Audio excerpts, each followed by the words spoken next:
Hello and welcome to my channel, Talisman Tarot. In this reading I want to channel some messages from your spirit guides, and I will also be using the cards to get some more information from your spirit guides. And so I have 4 groups here that you can choose from. This will be group number 1, this will be group number 2, this will be group number 3, and this will be group number 4. And so I will ask you to use your intuition and choose the group that speaks to you the most, the group that catches your eye, and that group will be your group. And if you need any more time to choose, you can always pause the video, but if you don't, I'll just move on to the reading. Hello, group number 1. You chose this Omega Land tarot deck, and so I will start with some channeling and then I will shuffle the cards for you. So, okay, group number 1. Who are group number 1's spirit guides?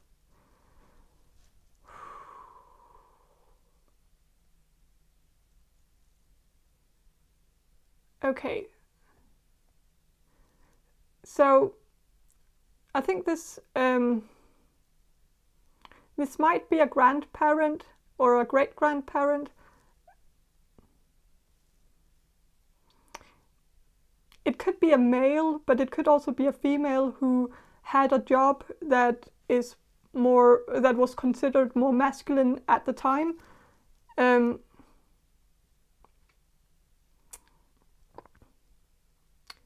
This person could have worked with engineering or served in the military, or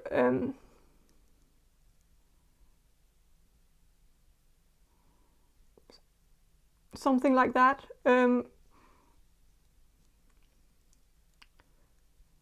This person could have been rather tall, and this person could have worn glasses.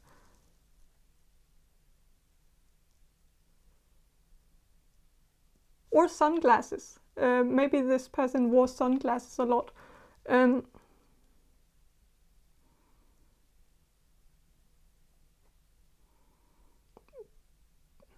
But I am getting something about this person, that this person probably, I'm getting that this person died before it was their time. It wasn't like they were meant to have a longer life, but something got in the way, and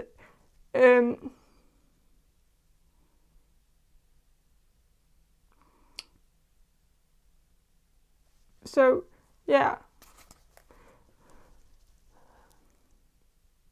But I want to know what messages this person has for you, your spirit guide.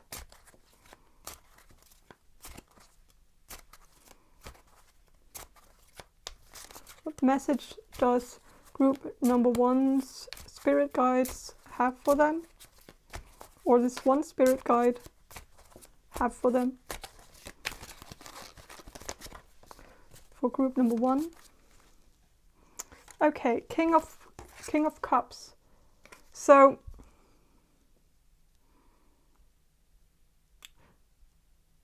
there could be something about drinking, because this person is drinking. So there could be some concern here about your drinking. And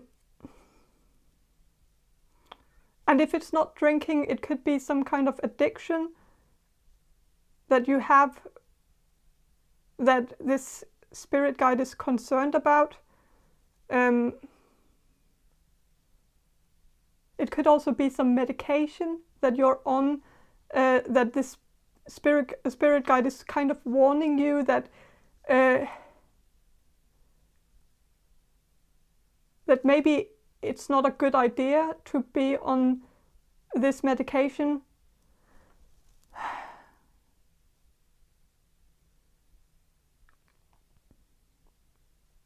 I'm just getting a bit of a warning that or a message that you might be relying on something that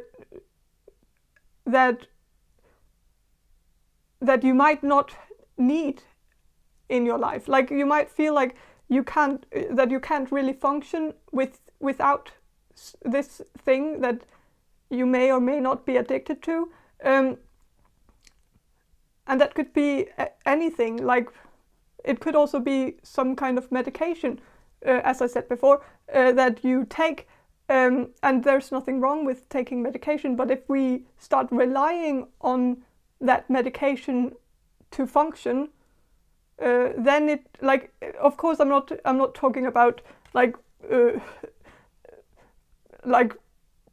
insulin for diabetics or something like that. Like if you're a diabetic and you take insulin, then you shouldn't stop taking that just because you rely on it.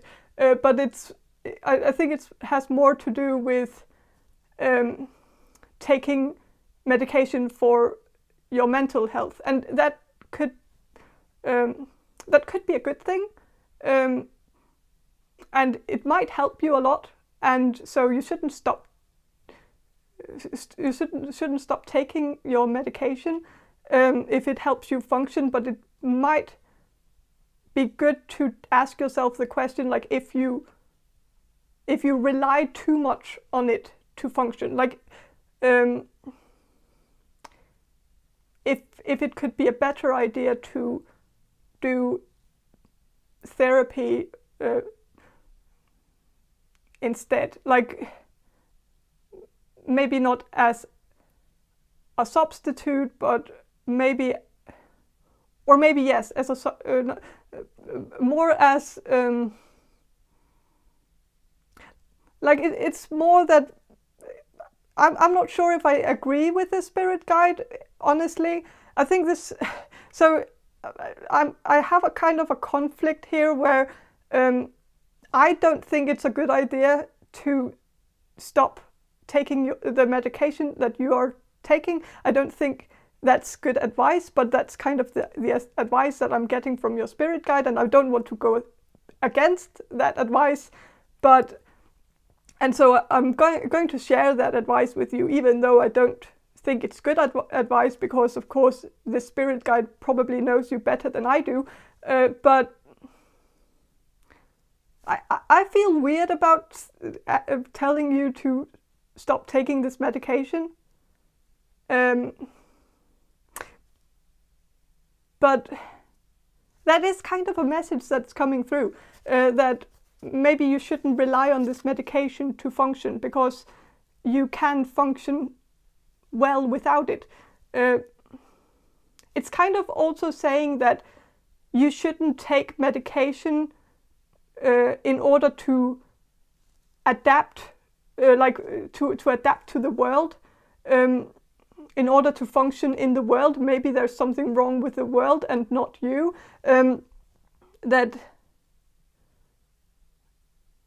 That there's, I'm just getting this message that there's nothing wrong with you. There's something wrong with the environment that you live in, or that the job that you have, or the studies that you have. That, like, if you rely on some kind of medication to study or to function at your job or something, then maybe the job or the studies are the real problem and not you, just because you can't keep up with it if you're not on your medication. Like, but it could also be about addictions, as I said in the beginning, that you have some addiction to alcohol or to narcotics or something like that. And if you rely on that to function, then I think your spirit guides want you to stop doing that. And I would also agree with that.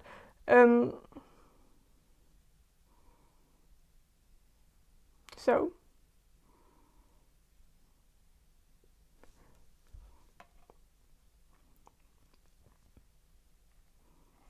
So yeah. So is there other messages from your spirit guides? Maybe some advice from your spirit guides? Group number 1, spirit guides. Are there anything they need? Okay, so Page of Coins and Queen of Swords. So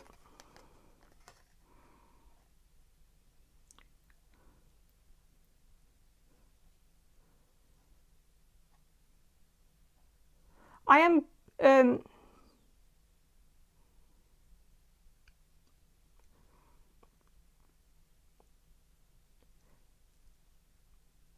getting something here about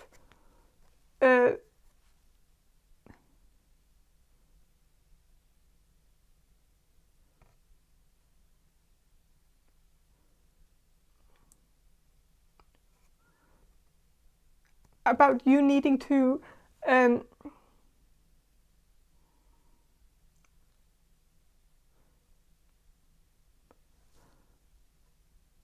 I'm getting something about this spirit guide wanting you to go back. If you're in school now, I think they want you to stay in school. If you have dropped out of school in the past, I think this spirit guide wants you to go back to school.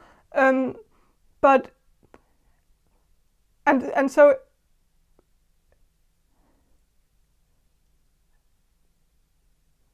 but it has to be on your terms. There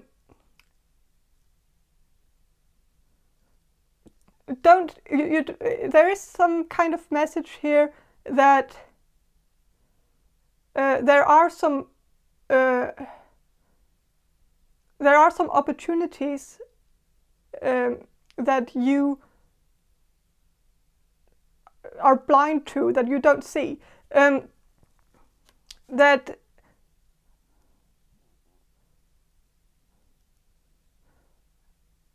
like if you need to there is something about a program.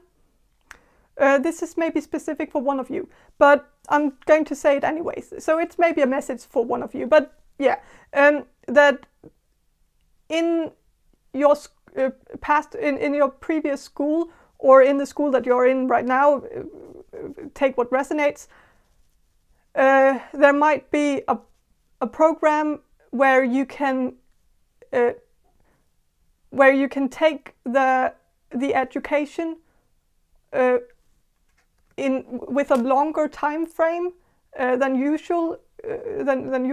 Like there is some kind of loophole where maybe you feel like you can't keep up, or you couldn't keep up when you were in school in the past, like but and so you try to adapt to and so maybe that's kind of the thing with the medication. Maybe that's specific, again, maybe specific for one of you, but you might have taken some medication in order to live up to the expectations of your school, to keep up with your, and so that could be something like Adderall or some other kind of medication that speeds you up, some uppers. And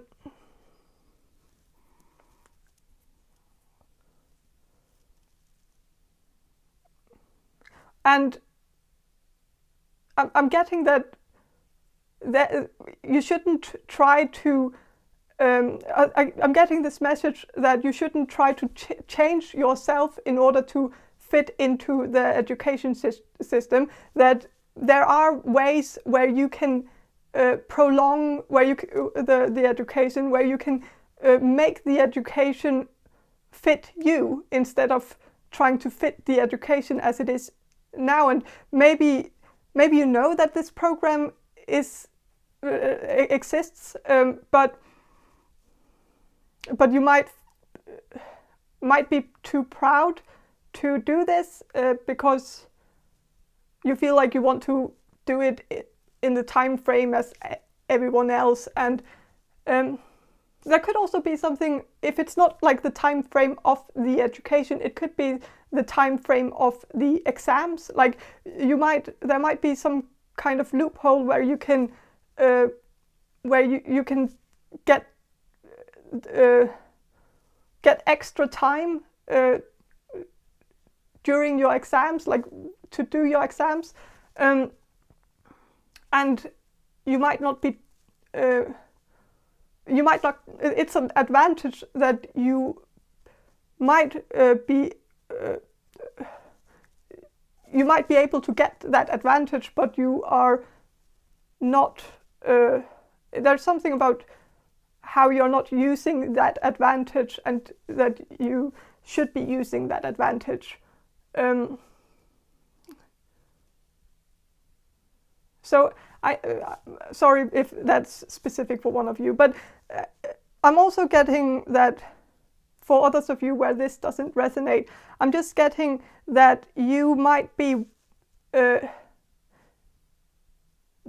working too hard right now, where you need to take a step back and see if there's actually some kind of loophole. Maybe if you're not studying, it could be something in your workplace where you might be able to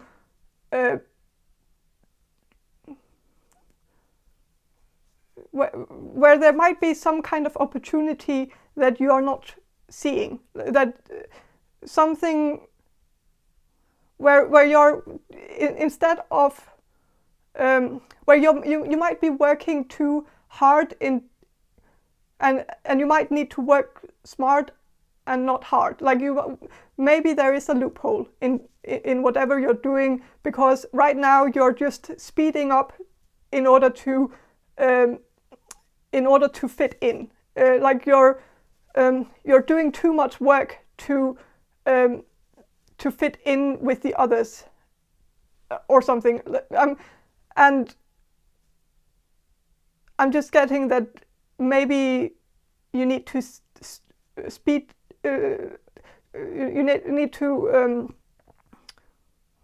speed down, or whatever, how you say that. Like you need to maybe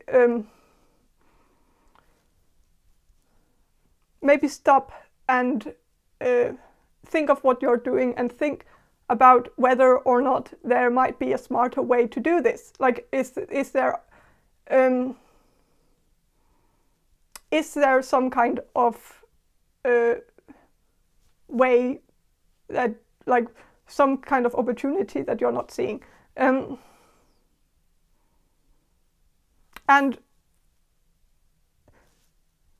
with the Queen of Swords, it is kind of making me think that you need to instead of working overtime and like doing such a time-consuming effort, you need to maybe think about it and see if like there's a smarter way to do it. It's I'm repeating myself, but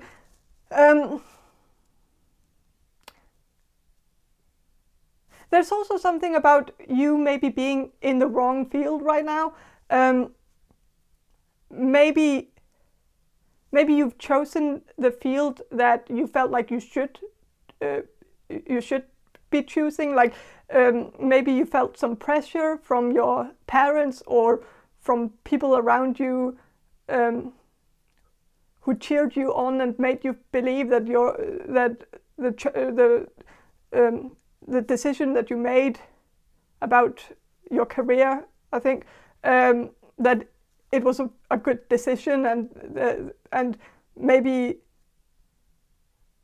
you felt like it was the right decision because of how much cheering you got from the people around you, and so it felt good, it felt right.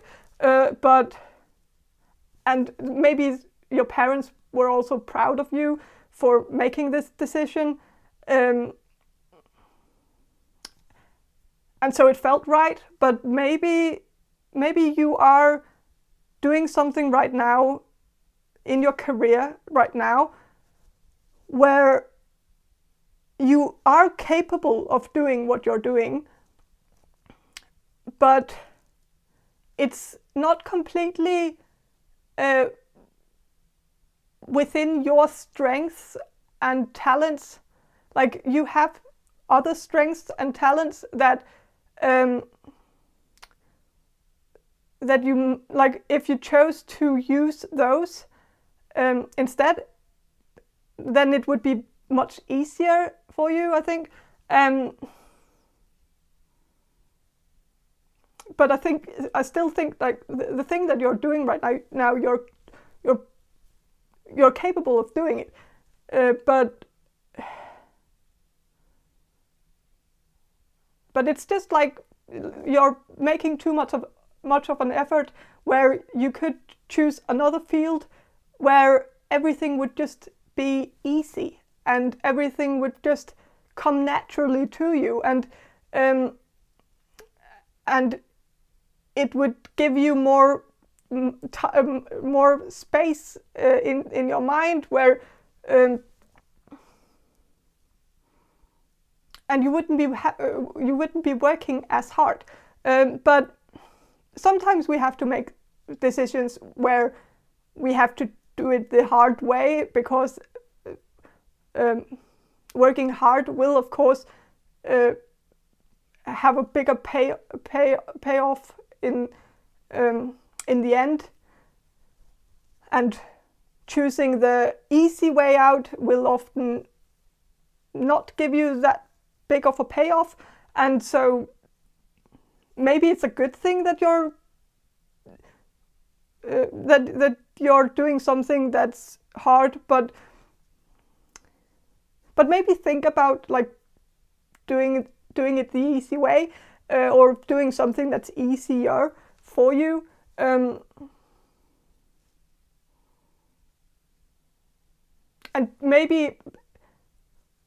if you don't choose that, like if you don't choose to do something that's changing your field to something that's easier and more natural to you, if you don't want to do that, if you want to stay in the field that you are in right now, because you're happy about it, then I think the message here is that there are ways to make this field that you're in, like the workplace or the school that you're in, there is a way to make it easier. You just need to see those opportunities. You need to seek them out. You need to maybe ask someone if there is some program that you can apply to, where you can maybe get extra time if you're in school, get extra time, or if it's a job, then maybe there's also a program where that you can apply to. I don't know, but maybe seek it out. Like maybe Google it if you can't find anyone who can counsel you on this. Then maybe Google it, find out what are your opportunities, what can you do. Is there something you can apply to that could make your daily life a lot easier?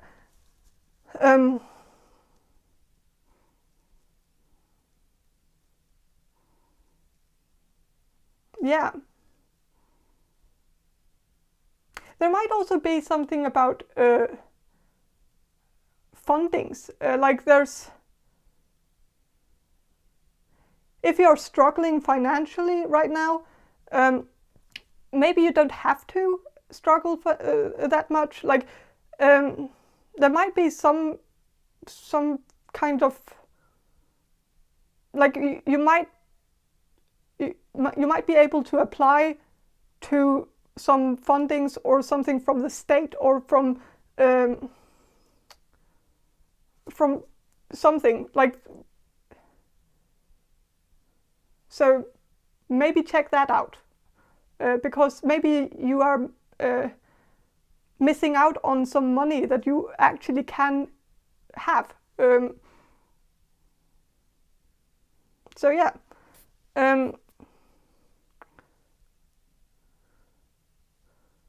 So yeah, I'm definitely getting this feeling that you need to do some research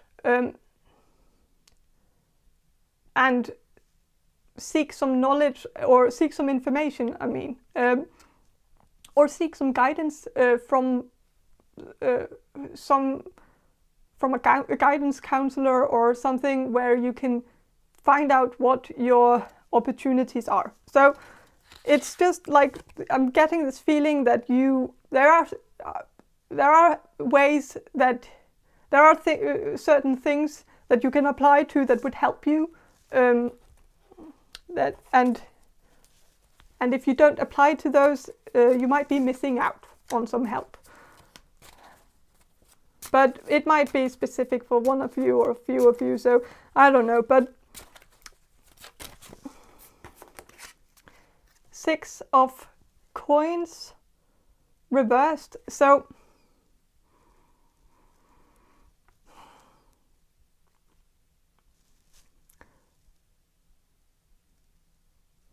I am getting something about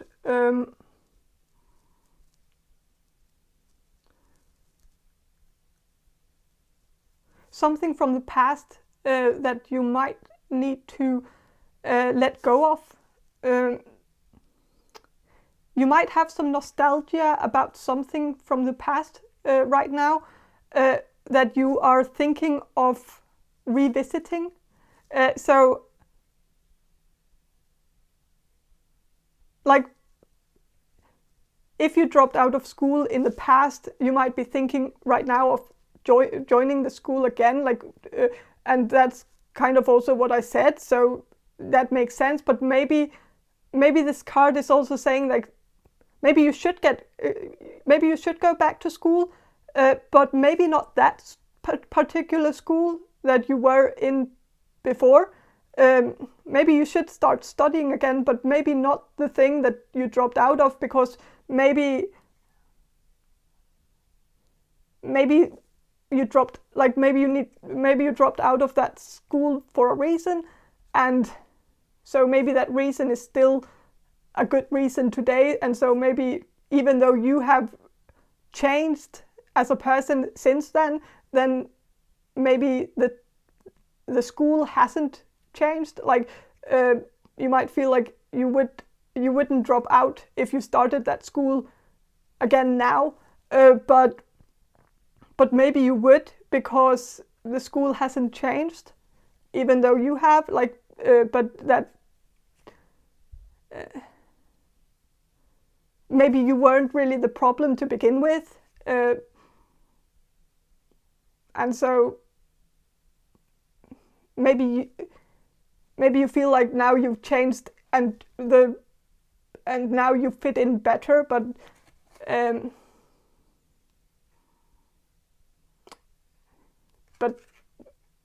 it's maybe still not a good place for you. It's so if you're having some nostalgia about that, then maybe think of another idea, like another place that you can study. Some maybe this card is also about something else, like an ex that you're thinking of going back to, and I'm getting that the message is that you shouldn't, that you should forget about that person and leave that person in the past. And there could also be something about you wanting to move back to your previous city, like maybe you moved and now you feel bad, and so now you want to go back to the city where you felt good, or something. but I'm getting that maybe you should rethink this, because I think you could make the best of the place that you live in right now, and maybe you moved for a reason as well, and maybe you need to remember the reason why you moved in the first place, and so because that reason might still be valid today. And so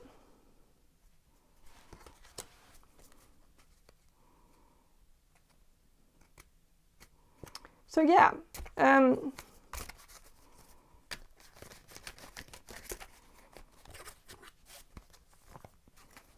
might also be some old friends that you caught contact with because they were being toxic or something, and now you're thinking of like giving them a second chance, and maybe you shouldn't, because maybe they are still toxic, and so maybe you are better off, and maybe you can find some better friends. Like yeah.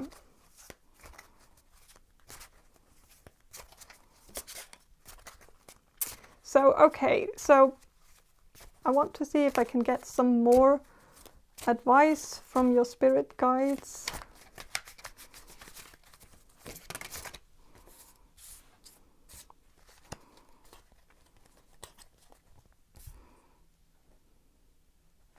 Seven of Cups and Five of Cups, and so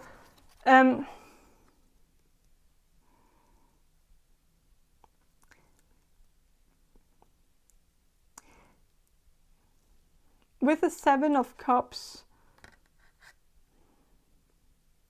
I am getting that maybe there's something that you are like,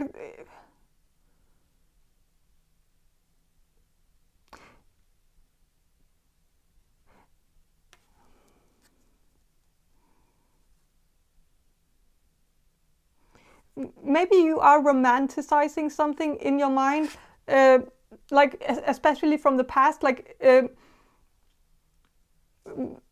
if you have nostalgia about some chapter of your life, maybe back when you were in school, or back when you were with your ex-boyfriend or girlfriend, or back when you had these toxic friends, or something like from the past, you might be romanticizing it, and maybe you remember only the good things from that chapter of your life, and maybe you need to remember that there were bad things as well, and there was a reason why that chapter of your life was closed, and why you closed it. Like so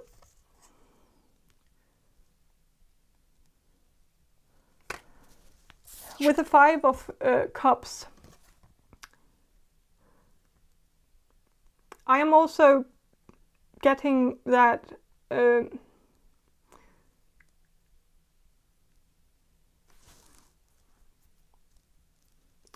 that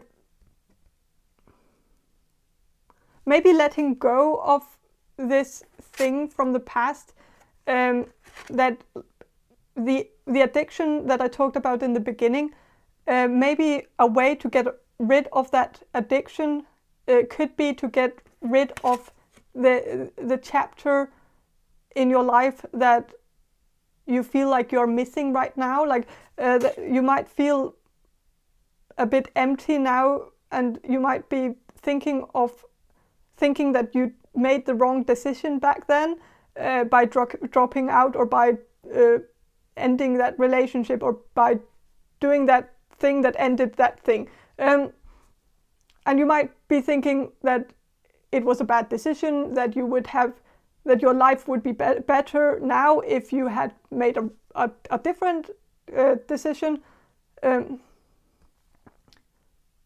But I think you made the right decision back then.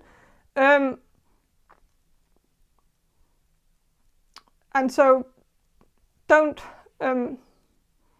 try to maybe forget about this, and don't don't let the door stay open. Like maybe close the door completely and move on, and like, and maybe get some kind of substitute for that. Like if you went to school and it didn't work out and you dropped out, then that doesn't mean that you shouldn't study. Like then you can join a different school or a different education, and maybe that could come as a substitute for what you lost. Like it's not a solution to go back, or that's kind of what I'm seeing here, is that it's not a solution to go back to that school, but finding a substitute for that school could be a good idea for you, something that's more in alignment with your true self. And yeah, so, and if this has nothing to do with school, then it could be that relationship that didn't work out in the past that you might still hold on to, or you might have the door open to that relationship, and maybe you need to close it and find another relationship, start another relationship, and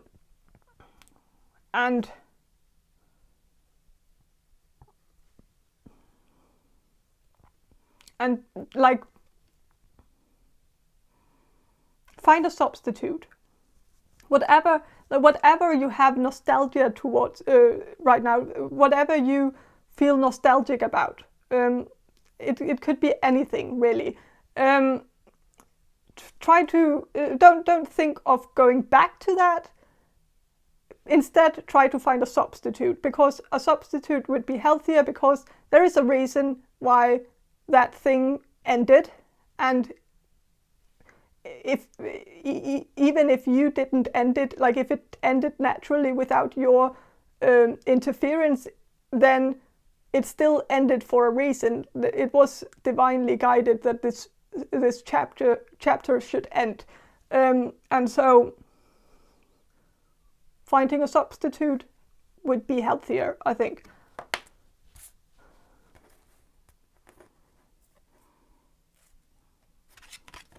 So yeah.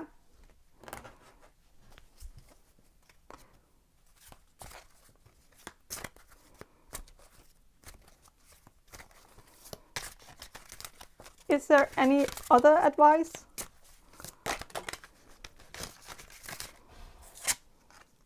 The Hierophant. So, okay, I am also getting that maybe you need to seek guidance from, like I said before, like maybe you need to find someone who can help you navigate in your opportunities, or like a guidance counselor, or someone who can help you navigate the system, find out what you have the right to apply to, like what you can, what things you can apply to, and maybe making some applications, and maybe it would be a good idea to get some professional help with that. Yeah, I am getting something about you needing to seek help from someone, and so this could also be someone in your family who used to be a guidance counselor, or who used to work in the system, or work for the state or for the government or something, where maybe they know something about your rights, or something, I don't know, but yeah, I guess. But I think that's all I have for you. Group number 1. I hope this reading resonated with you, and I hope it was helpful. And if you want to see more videos from me, then please subscribe to my channel. And yeah, bye. Hello, group number 2. You chose this Hermetic Tarot deck, and I will start with some channeling, and then I will shuffle the cards. So, okay, group number 2's Spirit Guides. Okay, so I'm getting a lot of feminine energy here. So I am getting that your spirit guides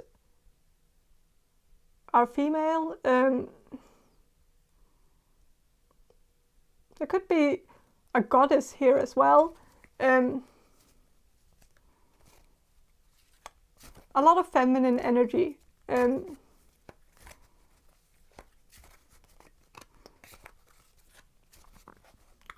Also, like, I'm getting that you might have chosen a path, a career path or a life path or something where you are more where you rely more on feminine energy. So you might have chosen to do something that has to do with either caring or nursing, or maybe you've chosen to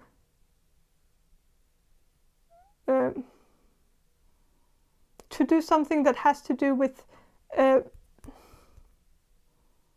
creativity, expressing emotions.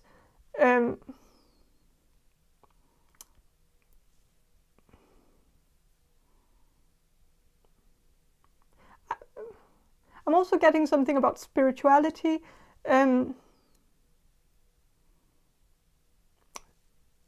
Psychic abilities. Maybe you have some psychic abilities. Maybe you're an empath. I'm just getting that there's a lot of female, feminine energy, a lot of creative energy, a lot of watery energy.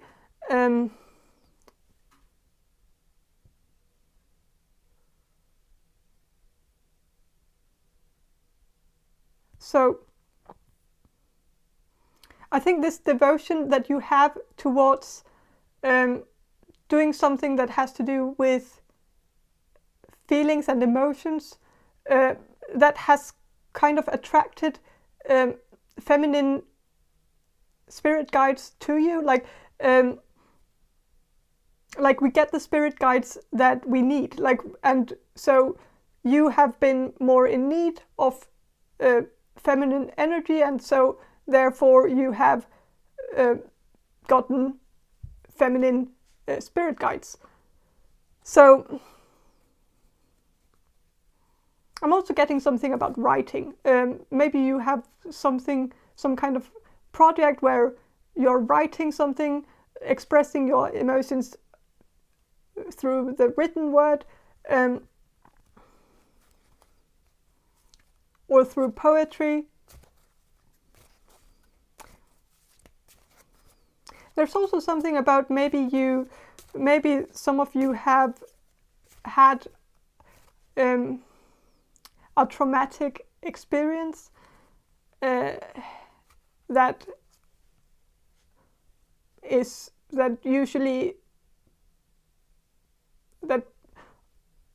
more often happens to females rather than males, and that could be something like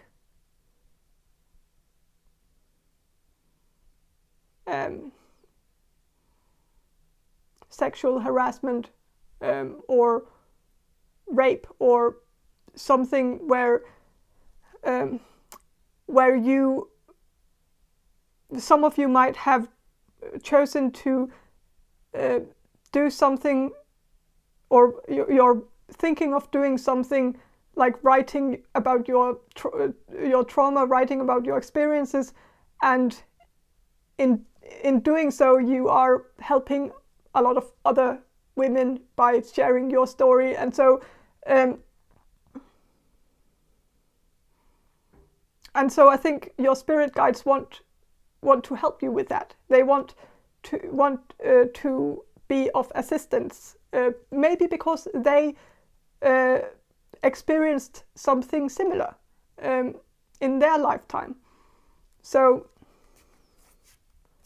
I am getting that there are like more spirit guides than usual here. Like, I think there are many people around you,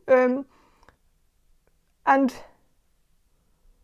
many women who want to assist you because they believe in your cause. They believe that it's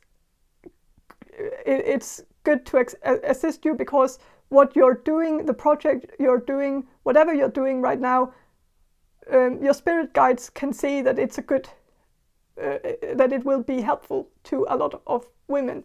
And so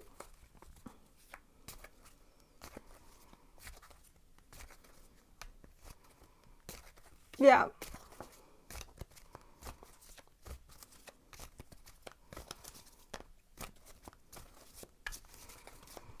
So what are the messages from these spirit guides?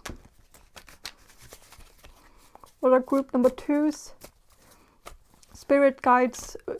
What messages do they want to give to group number 2? So the Ace of Cups. So I think there is like if you haven't already started this project, like I am getting that you have the idea.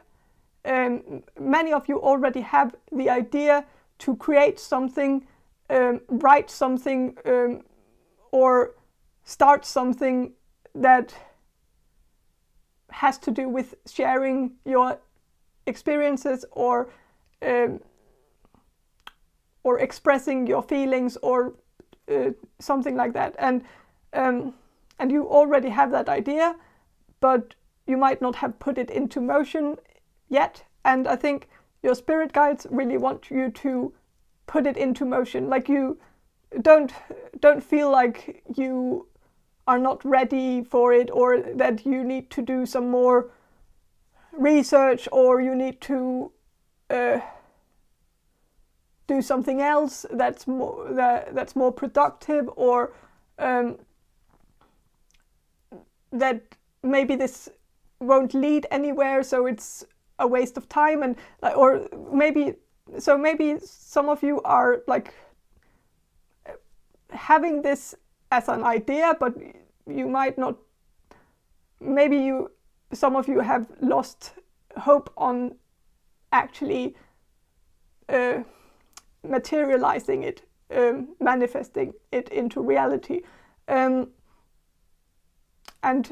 your spirit guides are saying this is a good idea. You have a lot to share, and it's important that you share your experiences with others, because a lot of people will benefit from this, and they will be very grateful that you shared your experiences.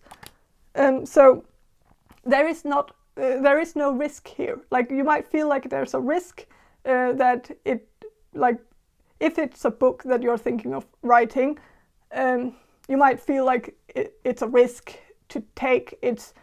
Maybe it won't lead to anywhere. Maybe it won't sell very good, or maybe it will just be a disaster or something. But I am getting that there is no risk of that. Like,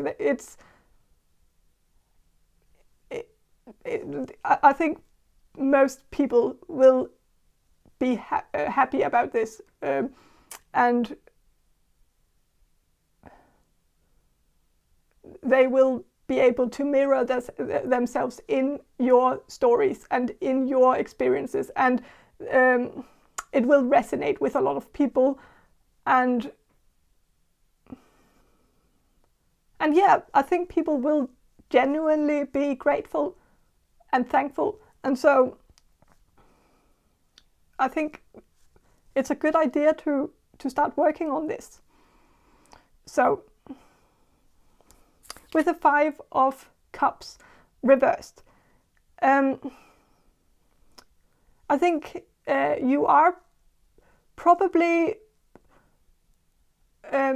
looking at the glass half empty instead of half full. Like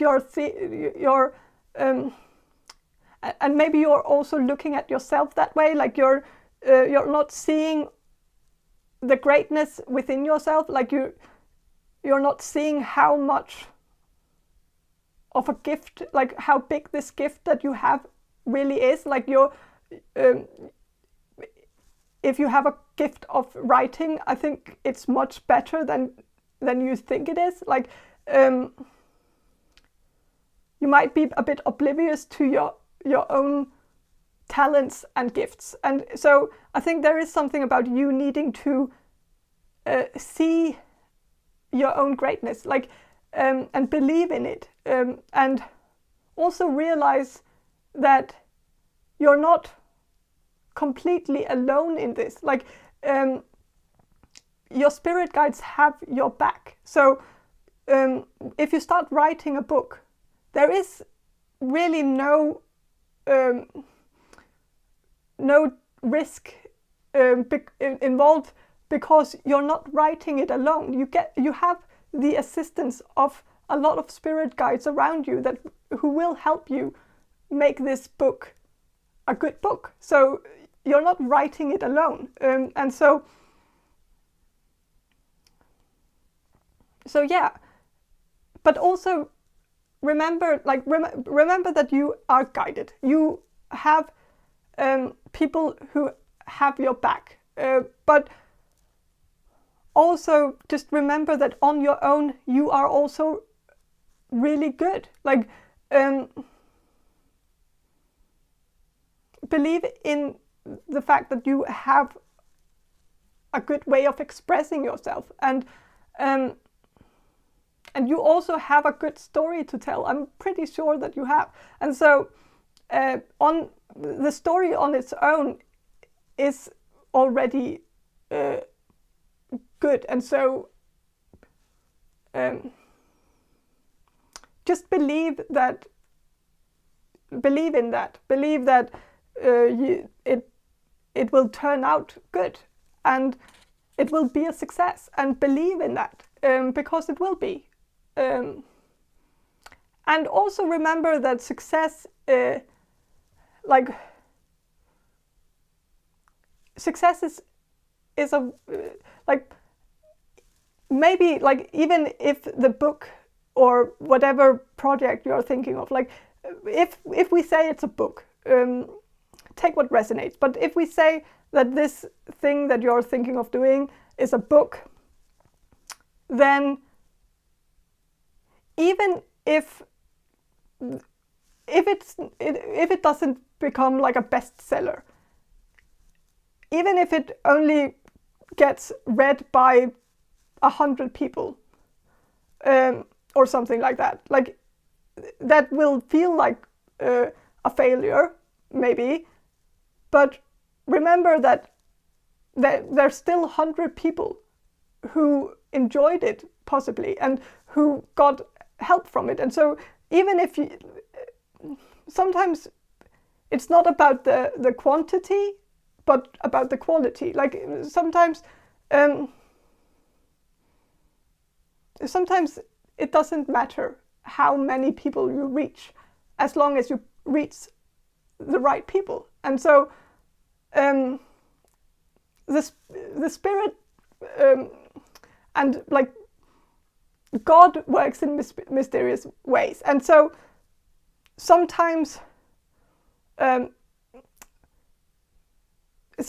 it's a book is supposed to only reach a limited audience, because those are the people who need that, and even if that happens, it still did what it was supposed to do. It's and so yeah, it's don't just write the book, and if it doesn't become like a huge success, then remember that quantity is not that important, and that if you help 100 people, that's amazing. That's more than a lot of people will accomplish throughout their life. 100 people is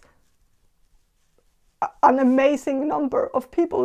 But so don't feel like, oh, it should have helped 1 million people instead. But just be happy that it helped 100 people.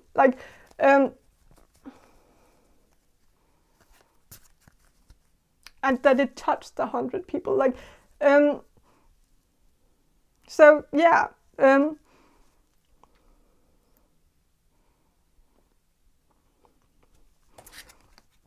With the Four of Wands reversed,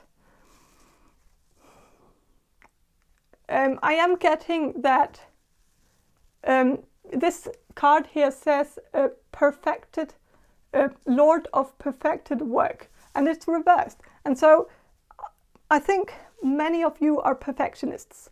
You don't want to write a book unless you know it's going to be perfect. And this might be what's limiting you, what's holding you back, is this constant seeking out perfection.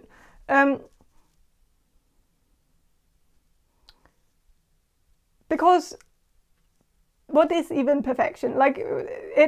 And so I think there is a message here where about you needing to stop being so perfectionistic,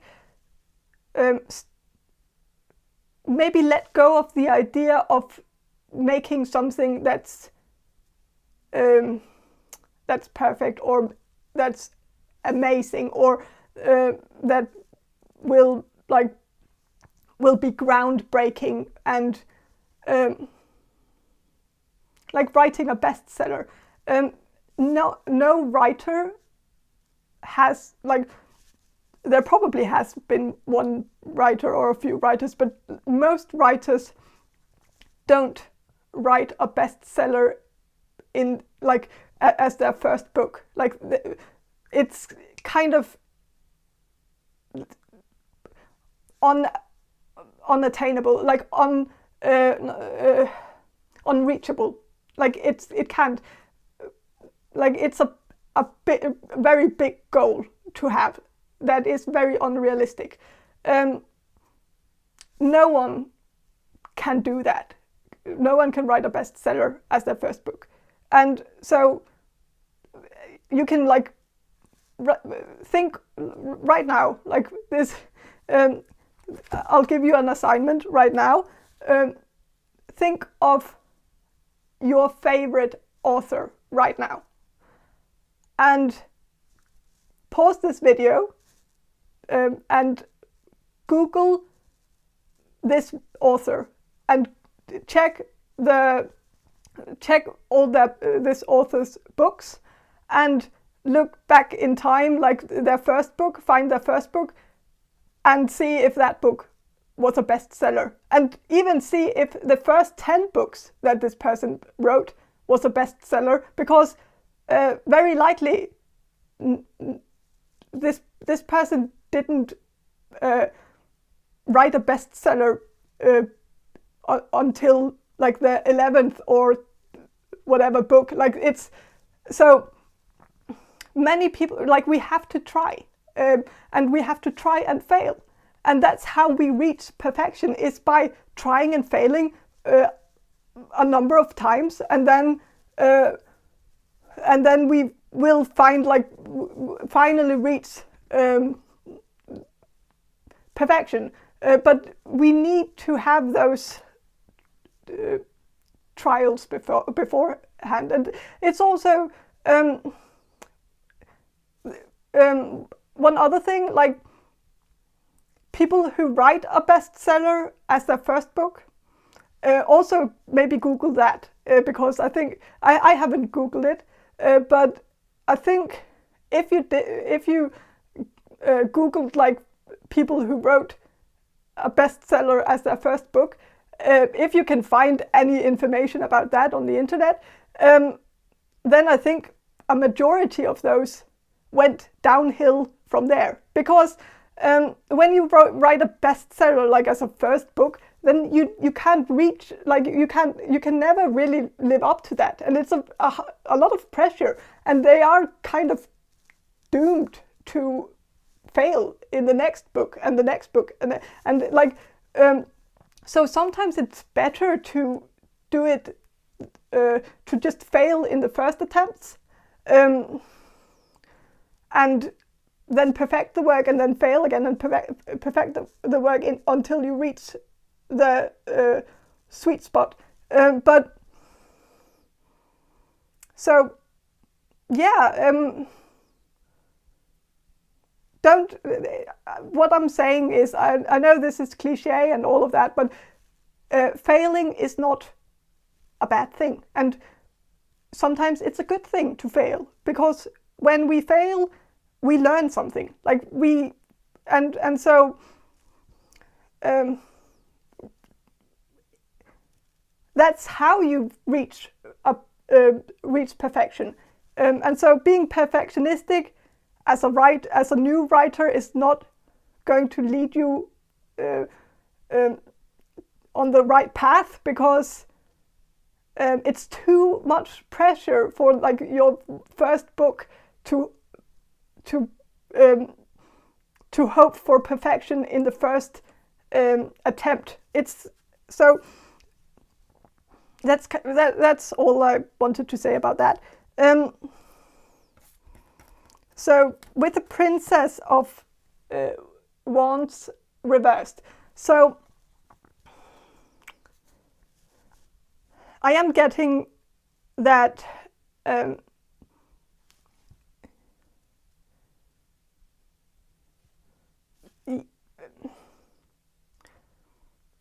maybe also maybe calming down a bit could also be helpful to you. Maybe maybe relaxing a bit, and if you're working right now, like if you have a job right now, or if you're in school right now, it could be a good idea to like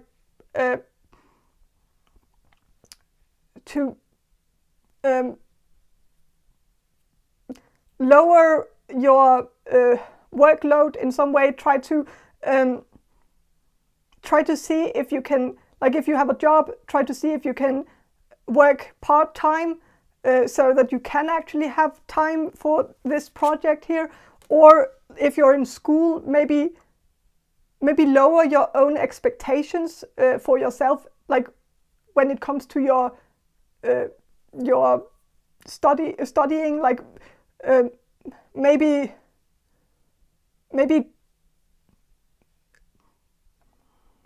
try to make a bit less of an effort, so that you can have time to write in like it's not, you don't have to get an A at every exam that you go to. Like you can have it as a goal to just get a B or a C. Like it won't be the end of the world if that gives you time to do something else on the side. And so maybe lower your expectations for yourself, like your own, lower your effort. Also maybe at your workplace, if you don't want to go part-time, then maybe just lower your own effort at work. Like don't always feel like you have to go for perfection in your work. like if you want to juggle more balls or more things at once, if you want to have more balls in the air, then you can't make an equal effort in all these things. Like you need to prioritize some things over other things. Like you can prioritize this writing project and then maybe put the other things a bit on hold, or maybe lower your efforts towards that, so that you can put more effort into writing, like prioritizing. And so, because as like I'm getting this feeling that you want to do perfectly at everything at once, and that's just not realistic. So sometimes we need to sacrifice some things in order to like also just for our own sake. Like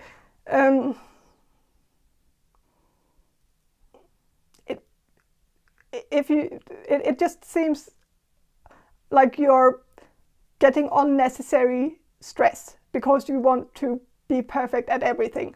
And so maybe try to take that load off your shoulders and cut yourself some slack and allow yourself to do a bad job at something, and in order to make time for something else. And it's not the end of the world, and as you do it more and more, you will feel you will start feeling better about it, and I don't know.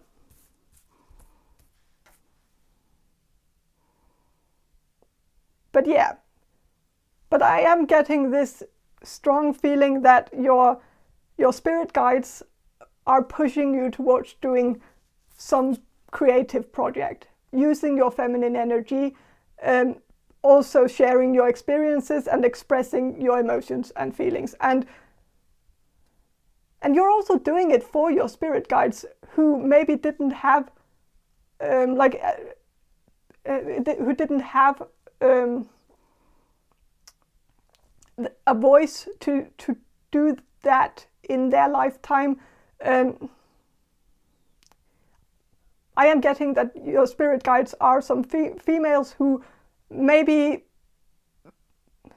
went through something traumatic that you can relate to, and so sharing your experiences will also make them feel like you're sharing their experiences too, because they can relate to your experiences, and so you can relate to theirs. And so it's you're not just doing it for yourself, you're doing it for your ancestors too, and for the future generations too, and for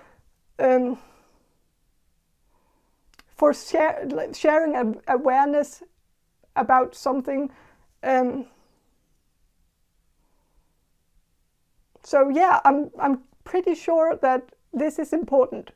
And so yeah. But that's all I have for you, group number 2. I hope this reading was helpful, and if you want to see more videos from me in the future, please subscribe to my channel so that I can keep doing this. And yeah, bye.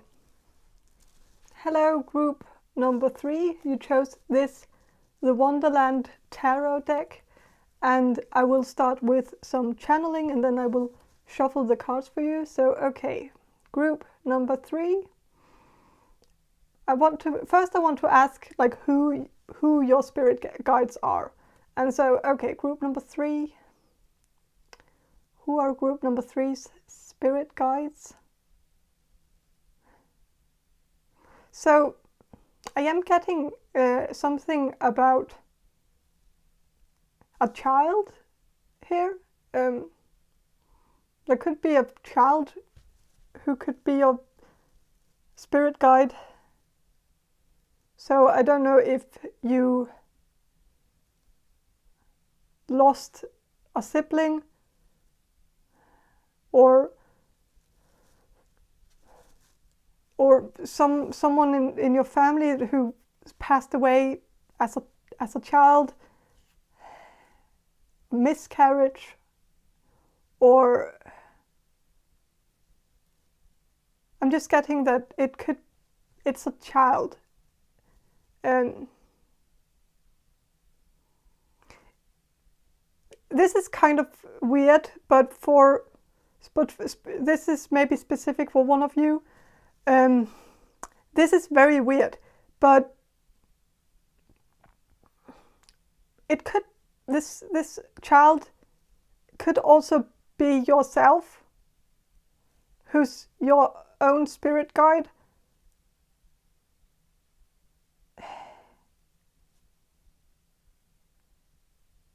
And that kind of makes me think that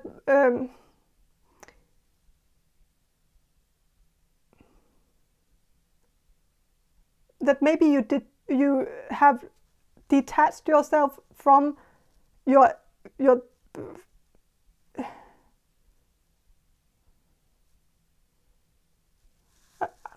maybe like if maybe some of you had an experience as a child where you almost died, or maybe you did die but were resuscitated.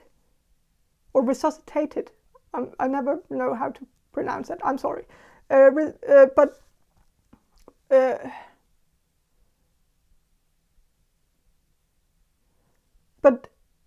I don't know how this works, and I don't know if I even believe in this, but it's coming through, and so there must be something about this. So maybe when you died, like if some of you died as a child, maybe you saw a part of you, or maybe a copy of you, or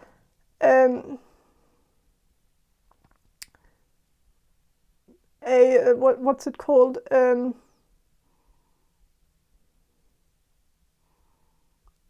copy of you, like was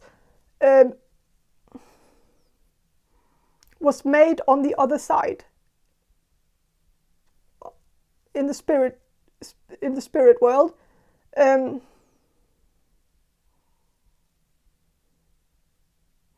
Or it was introduced to the spirit world, and so you were duplicated, like a duplication of you was made when you died, where you now exist two places. I know this sounds very insane, and I realize that, but maybe there was this duplication that was made, and so your spirit guide is you on the other side. Yeah, but that's maybe specific for a few of you. For others of you, it could just be someone in your family who passed away as a child, or an ancestor who passed away as a child.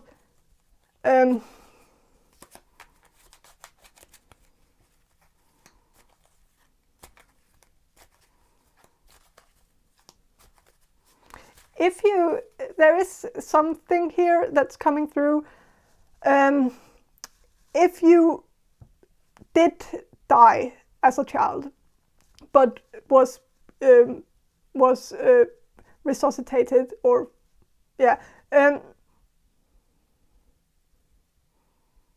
then like if I'm getting this feeling that for some of you, you might have developed psychic abilities afterwards. And that could be because you, and because you exist in both. So you kind of made you're existing in both in this world and in the spirit world, and so maybe that's why you have these psychic abilities, why you can communicate with the spirit world, because you a version of yourself or a duplicate of yourself is in that world, and so that duplicate can is you, and so it is informing you from that, like but it might be the reason why you developed spiritual gifts afterwards, like you were able to do mediumship and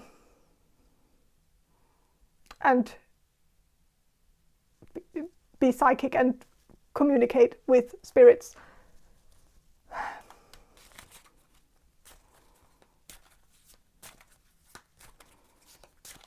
So yeah, but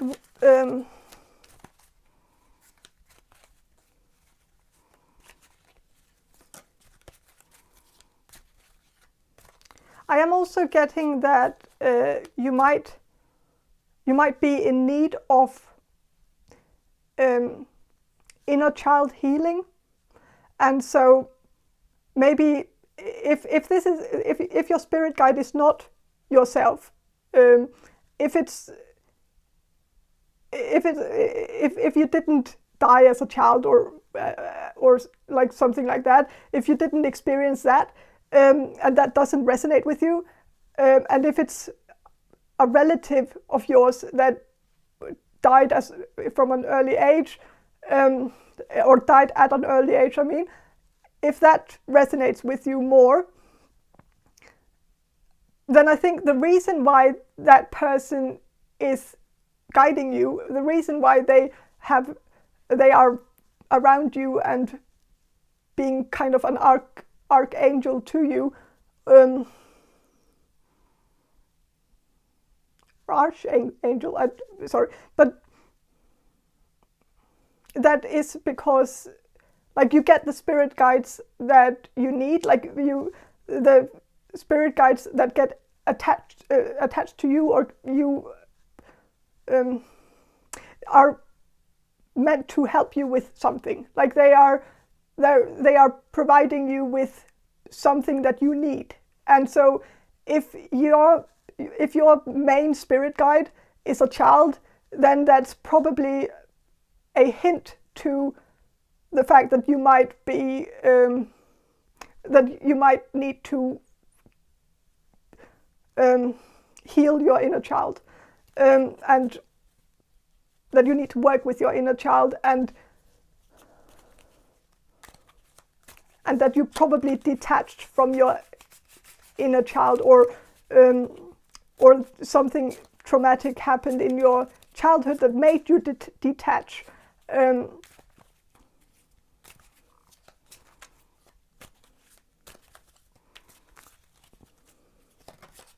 Or dissociate, or disassociate, and yeah. With the Five of Cups, I am getting that a message from your spirit guide might be that you need to be more optimistic, and that you need to be more positive, have a more positive outlook. You might be missing out on things because you're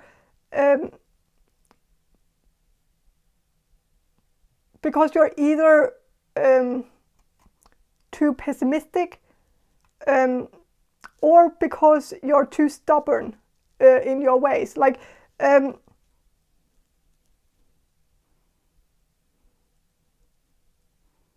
like I'm getting that a lot of stubbornness, like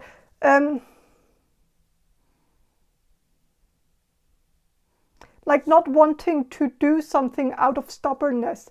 And I'm also getting that maybe you're not having as much fun as you could have. And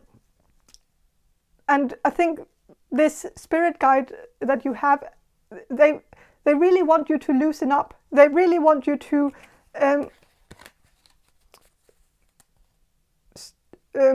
start enjoying life and live more in the present moment, and like carpe diem and stuff, like seize the day and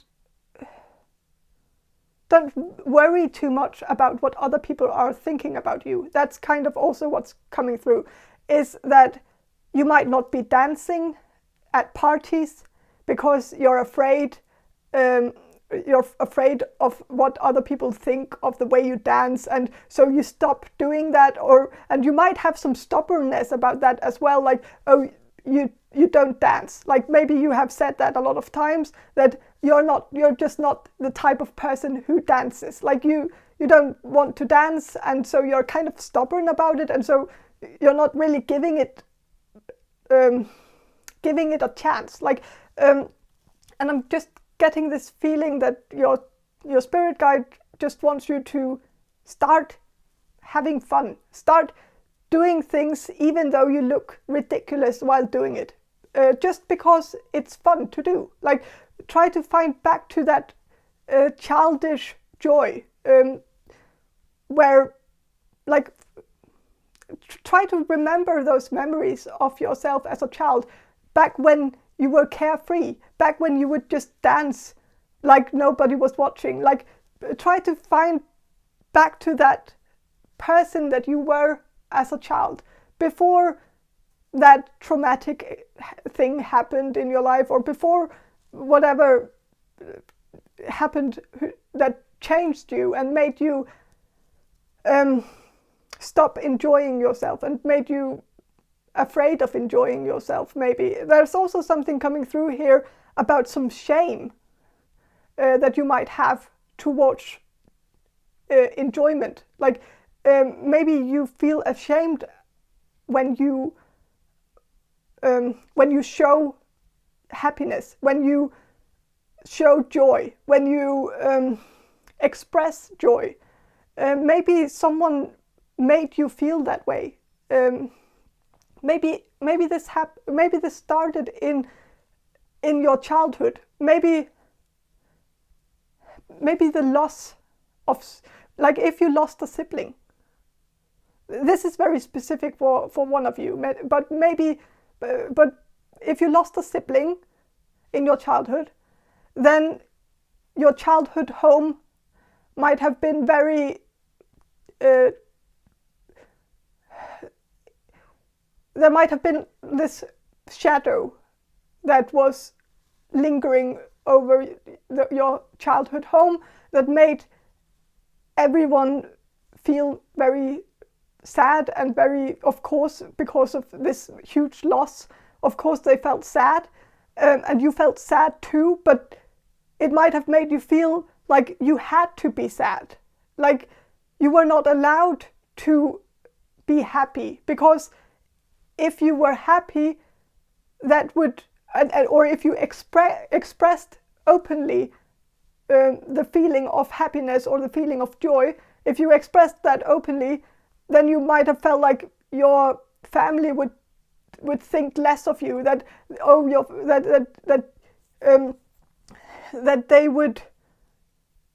that you weren't really allowed to be happy because you were supposed to be sad, because that was the way to respect the person who you lost. And happiness, expressing happiness openly, would be disrespectful to the person that passed away. And so you might have forced yourself to be sad all the time because you felt like that was the right way to be. And so maybe you still feel a bit ashamed every time you openly express joy, and so you might repress a lot of joy and happiness because it's shameful. It seems shameful to you to express that. So and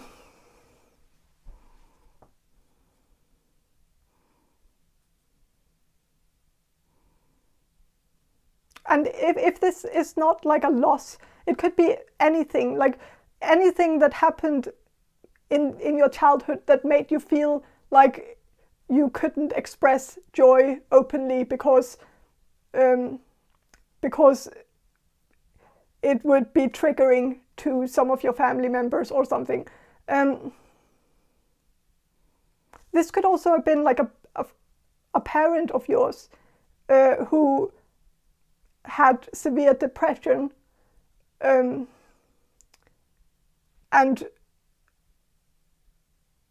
maybe this parent didn't want you to be happy because they were so sad, and so they wanted everyone else to be sad as well, or something like that, where you just might have associated joy as something shameful, something that you needed to be ashamed of, maybe because someone made you feel that way, or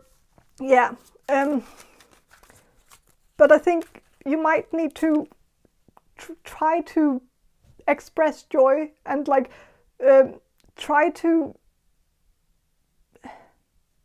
see if you can get through that barrier and start associating joy with something good and positive instead of something bad and shameful.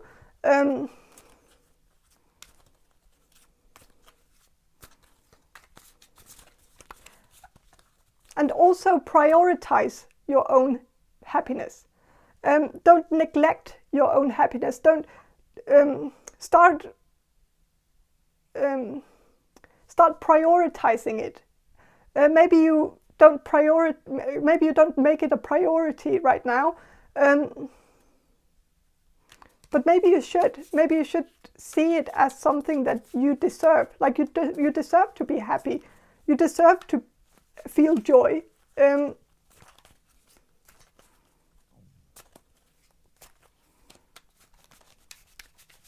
also, it's not a bad thing to expect joy from expect other people to make you happy as well. Like maybe also start having more expectations of other people, and if people don't live up to those expectations, then maybe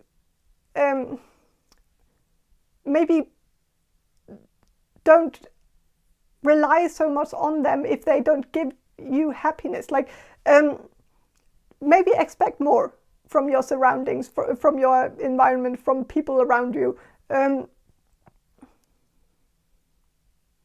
Like maybe you are walking around making everyone around you happy, but you're neglecting yourself in this. You're not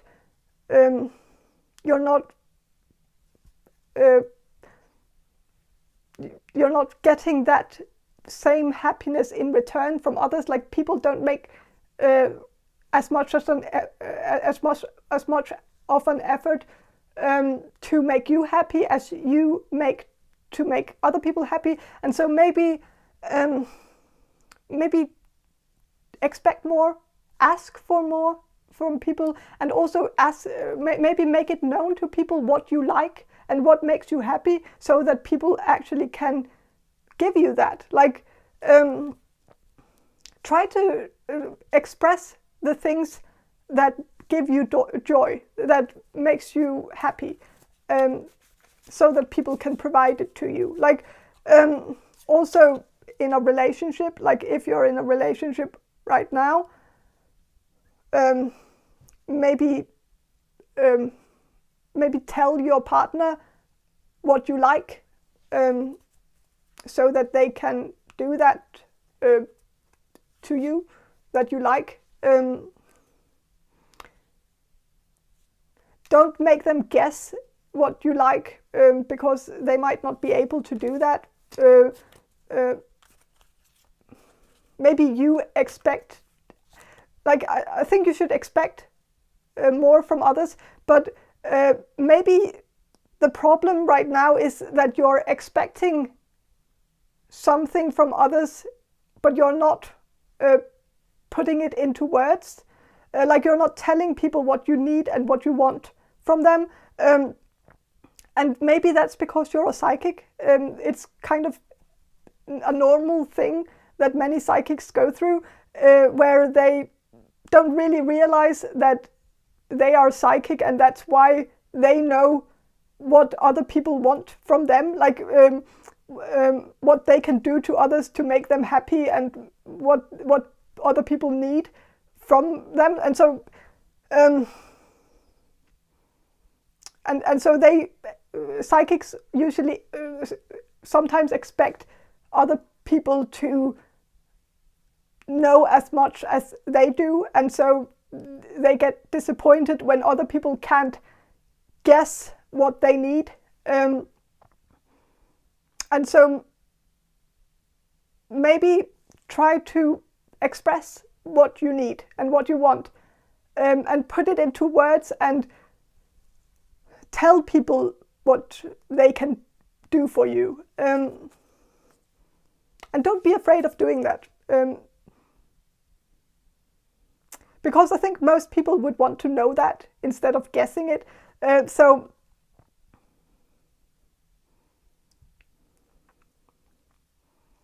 I'm also getting that many people want to make you happy, but they just don't know how to.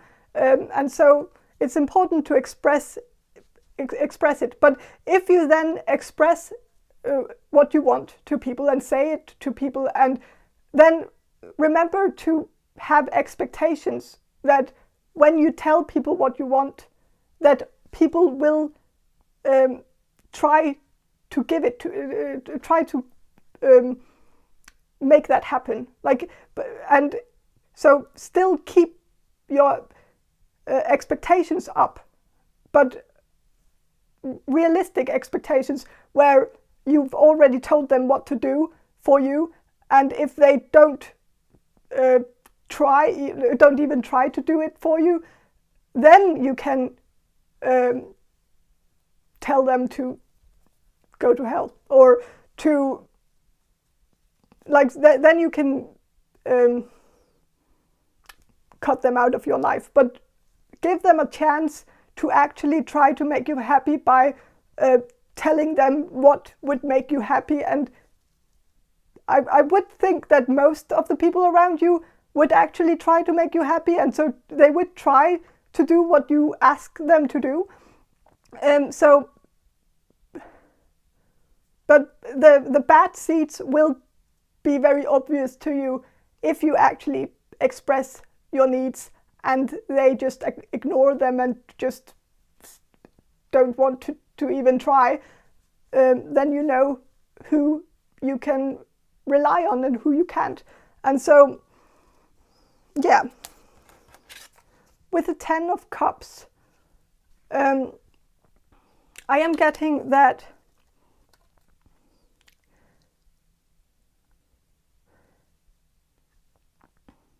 you need to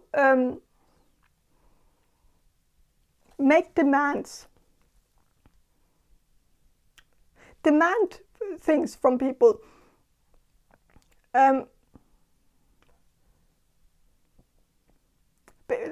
This card makes me think of treaties or contracts, and I think you need to kind of make like a contract, like with people. Of course, not a physical one, but but like one you have in your head. Like think, give people, like you can give people chances, but make it known, like maybe make some kind of treaty where you think, or a contract where maybe you don't really share that contract with them, but where you do something for someone, and or you start like when you start a relationship with someone, you, I don't know, this is kind of, okay, so like forget what I just said, that was nonsense. But maybe when you start a relationship with someone, then I think you need to be open in the beginning of like what you expect, like your expectations. Make your expectations known from the beginning, and if they don't live up to those expectations, don't hesitate to walk away. Like make some ground rules, make some boundaries for yourself so that they won't walk all over you. I am getting that maybe in the past you might have started some relationships or friendships where you didn't make where you didn't make it known that, like, you didn't show them the boundaries to begin with, and so they kept overstepping them. And of course that's not on you, that's on them, but maybe talk openly about these boundaries that you have and stick to them. Like for instance, if you go on a date and the date really wants to have sex with you on the first date, like, and if you tell them like that you have that rule that you don't sleep with people on the first date, say that in the beginning and stick to it. Like, don't let them manipulate you into changing your boundaries and like pushing your boundaries, and yeah, just I'm just getting that you need to put up boundaries and you need to stick to them, and don't be afraid to do that. If people don't accept your boundaries and they walk away from you because of your boundaries, then they weren't right for you to begin with. Like, you need to be surrounded by people who accept your boundaries, and so other people who don't respect your boundaries, they are a waste of your time. And so yeah, but what other messages are what messages do group number 3's spirit guides have for group number 3?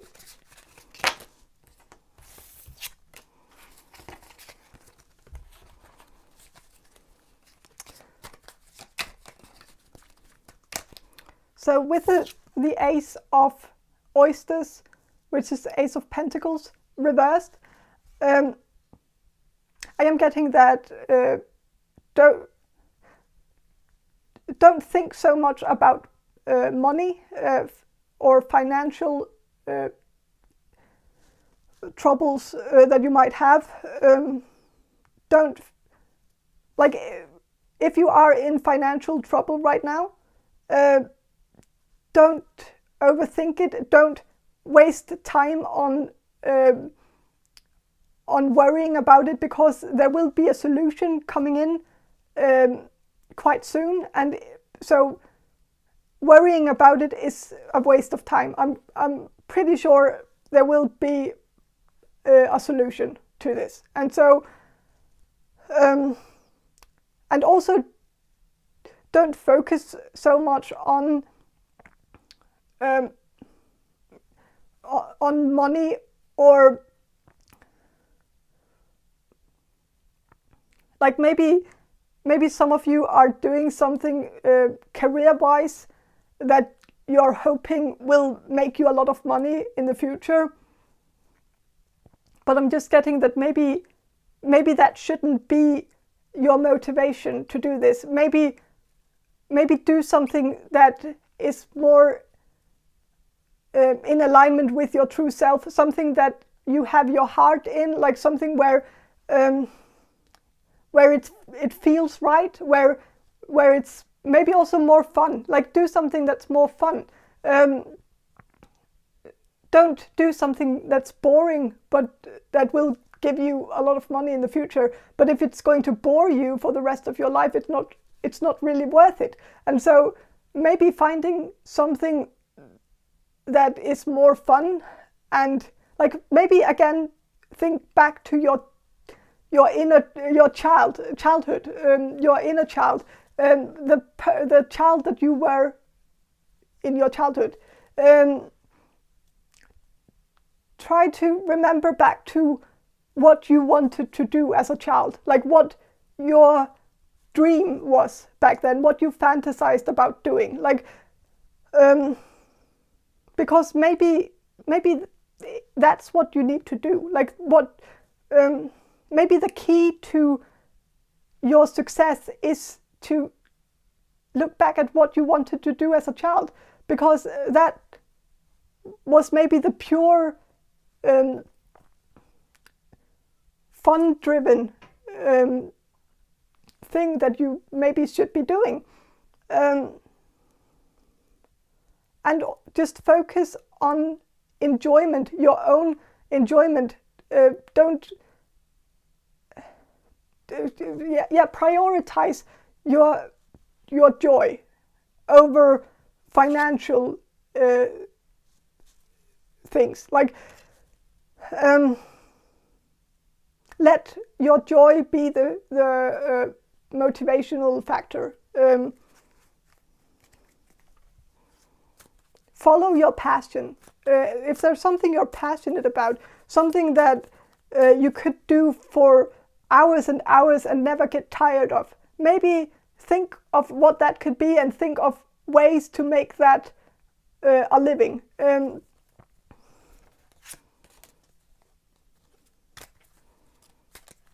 So yeah, but I think that's all I have for you, group number 3. I hope this reading was helpful, and if you want to see more videos from me in the future, please make sure to subscribe to my channel so that I can keep on doing this. And yeah, bye. Hello, group number 4. You chose this Tarot de Marseille tarot deck, and I will start with some channeling and then I will shuffle the cards. So, okay, group number 4. Group number 4. I first want to ask who your spirit guides are. So, who are group number 4's spirit guides? Okay, so I am getting a very religious energy here. So I am getting that some of your spirit guides are saints,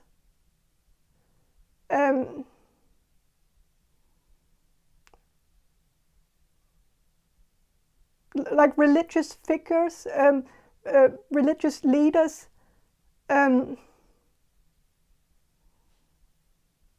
monks, nuns.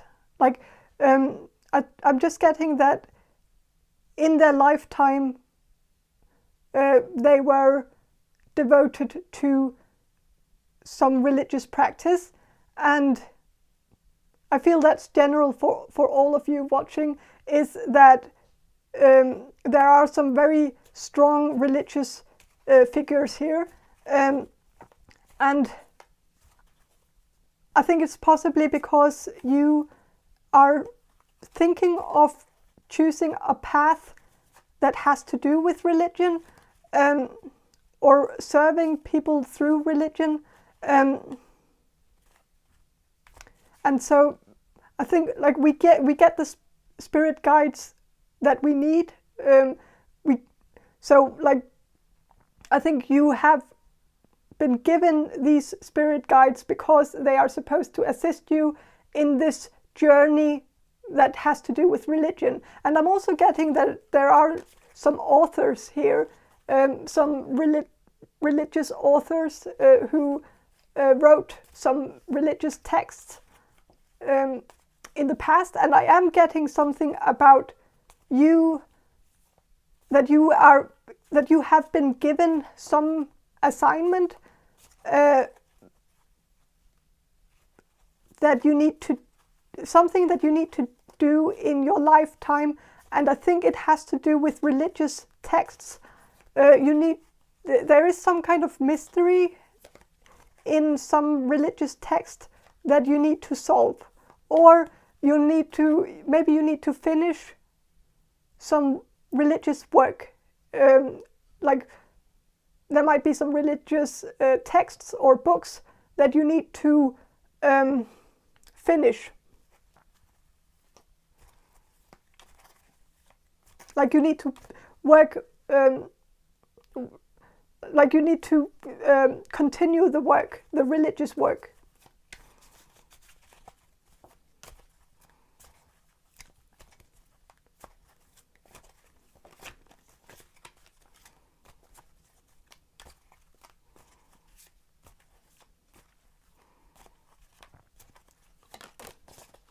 So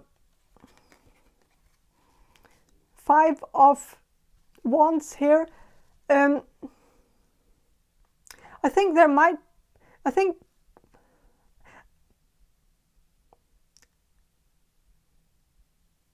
you have a really important thing that you need to do.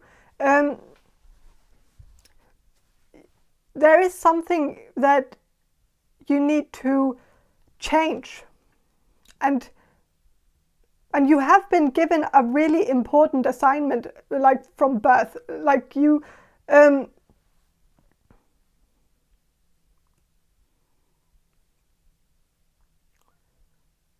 might also need to change something within the church or within the religion that you are in, like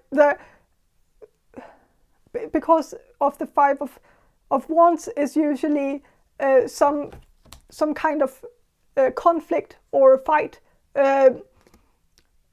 with 2 sides that disagree, and they need to have this conflict, and this conflict is divinely guided. And I think you need to be part of some kind of conflict within your religion, within the church, where you need to fight to change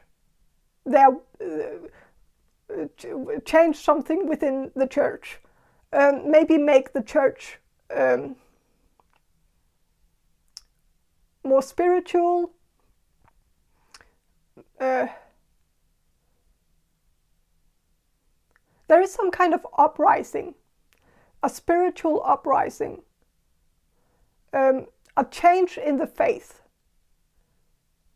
where I think you will play some part in this.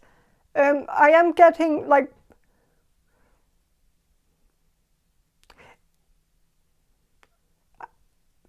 I probably shouldn't compare this to Martin Luther, but I am going to, because I am getting this feeling that there will be some kind of change within the church, where some people will be on one side and other people will be on the other side, and these sides will be in conflict and they will be fighting each other. And I think you will take one side in this fight, and I think you will do some, or you're at least guided to do some important work here in change in this change of the church. And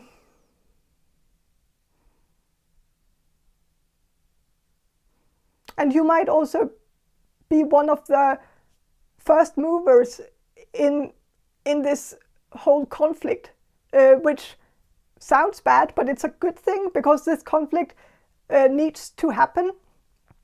So I am getting that you will do something important, but you will also have a lot of assistance from a lot of spirit guides who will keep pushing you in the right direction. And so it's really important that you listen closely to them and take their guidance, and so follow your intuition. If you feel like there's something wrong with the church, then don't hesitate in putting that into words and do something about it. Change what you believe is wrong about the church right now, which, like, there are a lot of things that's wrong with the church right now, whatever church you're, like, even if you're in, it doesn't have to be Christianity, but like in most religions, there are issues that always need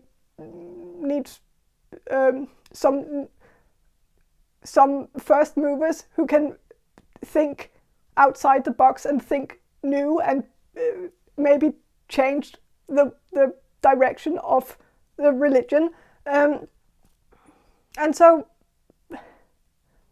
I am getting that you have some spirit guides that are really rooting you, that are really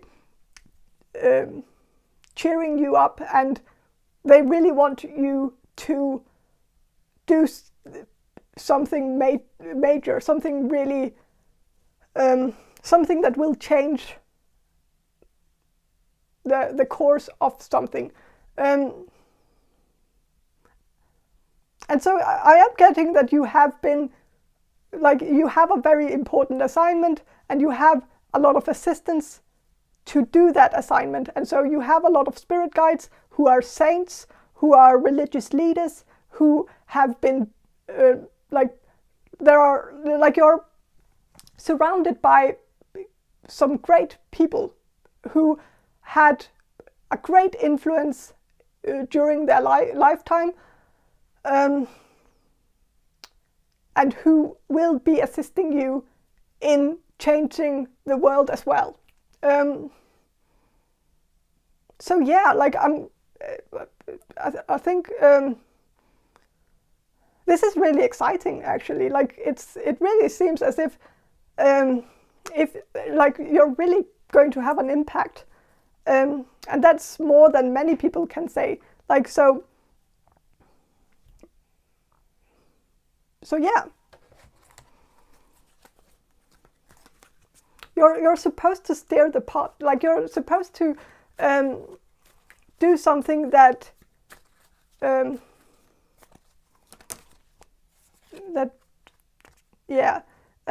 Two of Swords.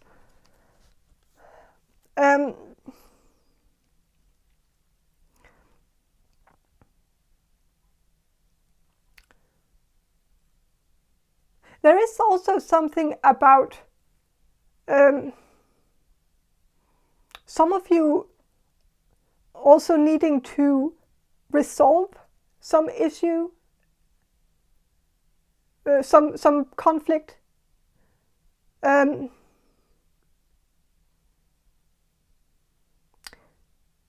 Creating unity within your faith.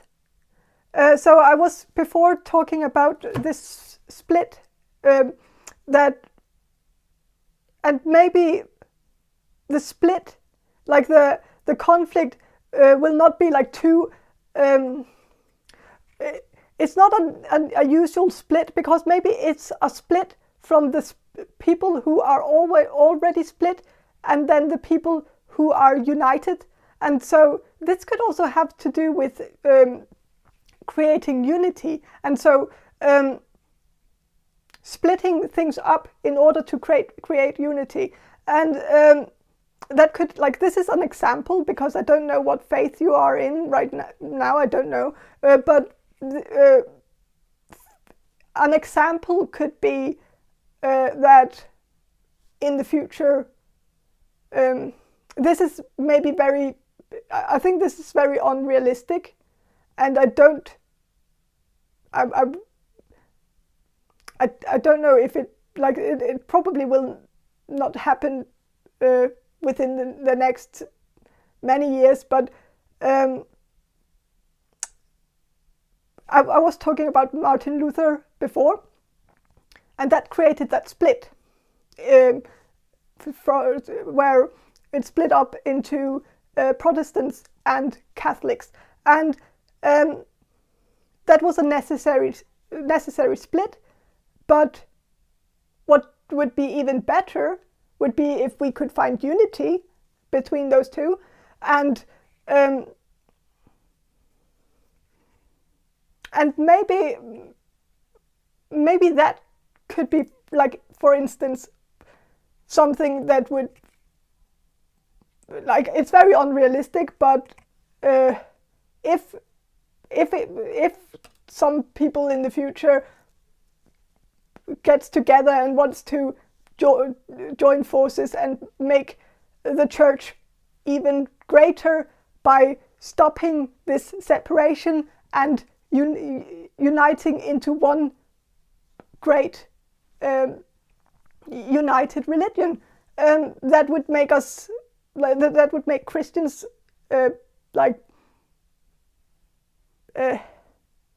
even like, of course Christians should be a united people, but whatever, like, that's just an example, but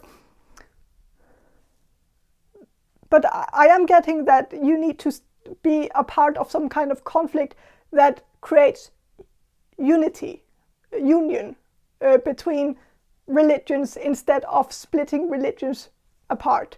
And that could be like some kind of movement that will take place in the future. And in that movement, I think you will have some kind of part in that, which I don't know, but that I don't know,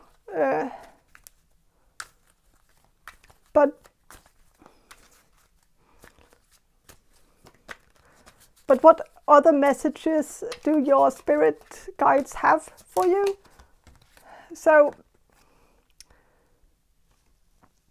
the Knight of Wands reversed. So I am getting that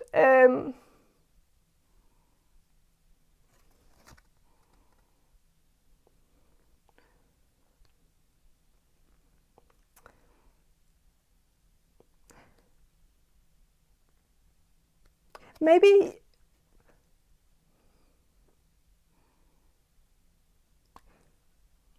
you lack some motivation in your life. I think many of you have like a lot of things that you want to do, like you are being inspired to do them. And many of you might have some ideas about writing something or starting something, but you might lack motivation to do that.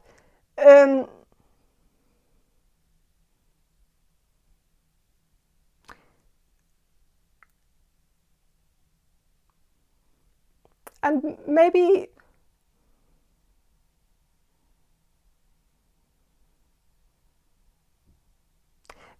I don't know, this might be specific for a few of you, but maybe some of you have ADD or ADHD, and so maybe you would benefit from medication, but it's just like a suggestion. of course, but I am getting that maybe there are solutions to your passivity or your lack of motivation.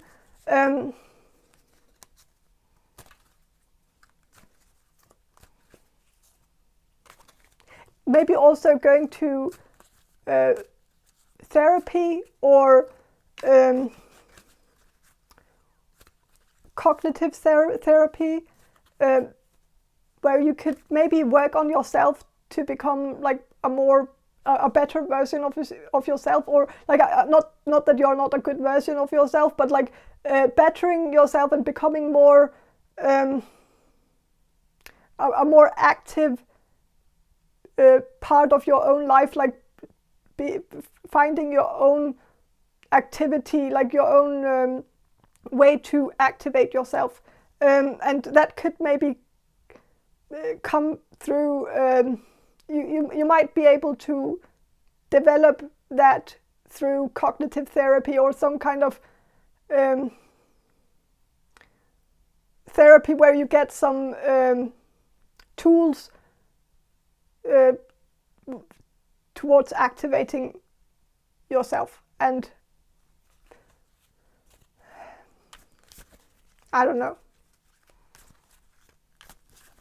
Also, maybe maybe you have a hard time start writing or starting your own projects, and maybe if you were to find some like-minded people that you could work with, then maybe that would help you become activated or become active.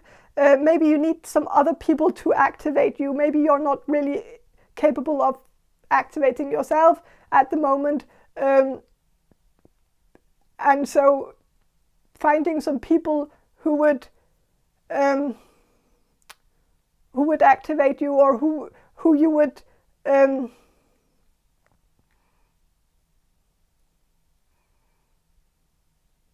who would expect something from you. Like maybe it would help you if you had some expectations from other people that you had to live up to, and then maybe you would work hard to become the best version of yourself. Like maybe finding some like-minded people, that could maybe finding a community of like-minded people. Maybe you can find that on the internet. So maybe that already exists. Maybe there is a subreddit about it, or some kind of community online, or maybe there is already a Christian, like if you're a Christian, there might already be a Christian movement towards unity, or who are like-minded people that believe in the same stuff as you. I did come across some Christian movement in the past. I don't completely remember the name of it, but it was something about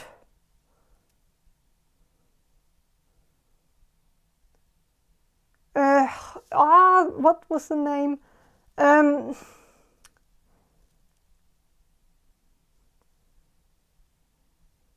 About putting out fires, like firefighters, or they used that as a metaphor. It was kind of a Christian movement that used firefighting as like a metaphor for what Christianity should be. And I don't remember the name of it.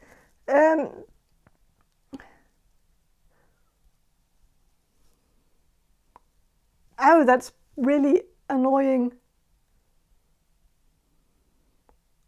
But whatever, it doesn't matter.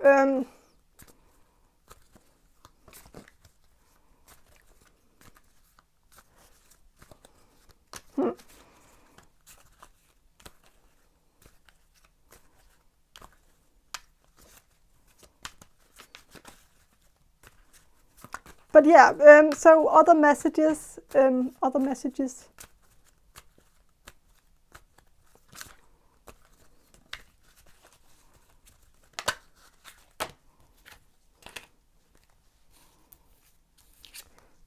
So strength. Okay.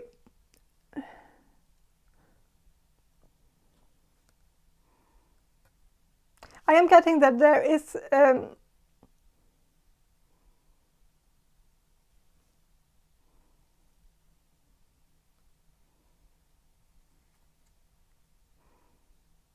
there's something about finding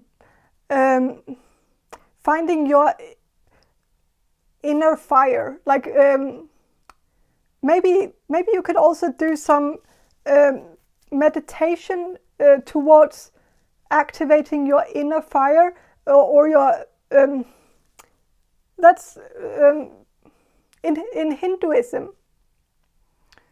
There is some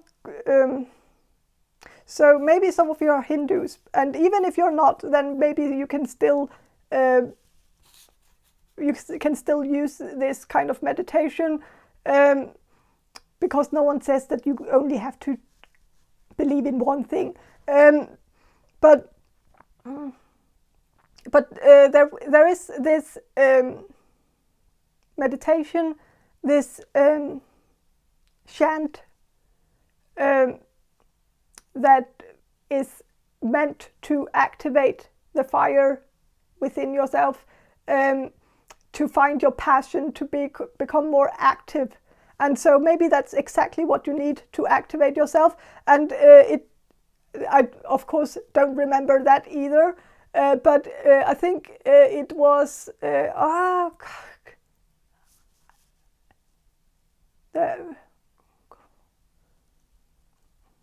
give me a moment. I'm very sorry, but it's important. I want to get this right. Now I didn't remember the firefighting Christians, but I will remember this though. So the Hindu chant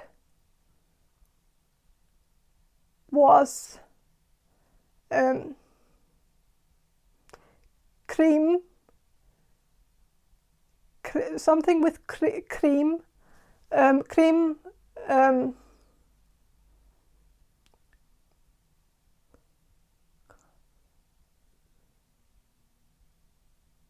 I don't remember the rest, but I remember cream.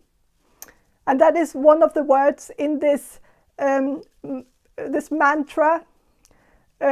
So the cream mantra or something like that is, so Google that and then it will come. And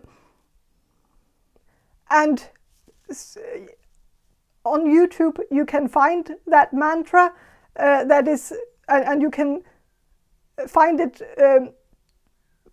where you can have that in the background, playing in the background, where it goes over and over again, and maybe that can activate your inner fire.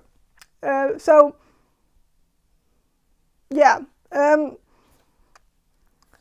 with the King of Cups, I'm also getting a message that there might be a male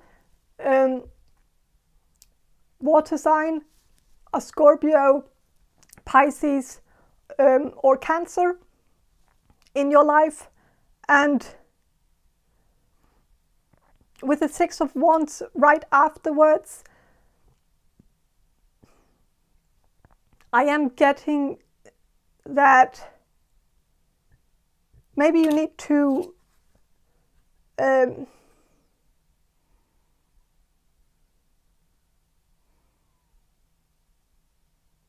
maybe you need to get back into contact with this person.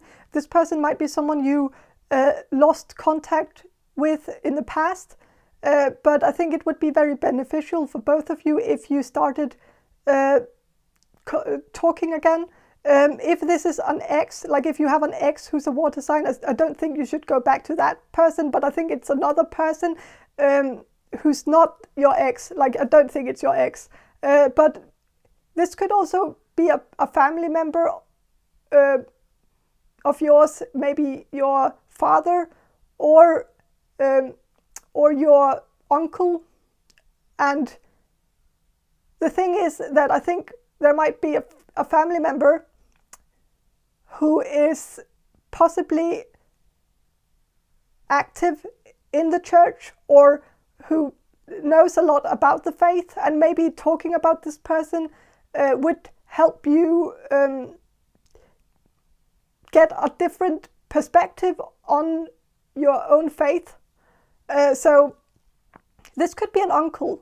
I am getting something about an uncle here, but it could also be a dad or your grandfather or your sibling or someone else in your family. It could also be a friend from the past who was very religious, but I think you need to communicate with them and hear their side of, like, hear both their side of the story, maybe to why you two are, like, if this is a friend from the past, there might be a reason why you lost contact, and so maybe talking about it would solve the mystery. But I'm also getting that there's just something where you need to talk to this person. So with the 6 of Wands, I think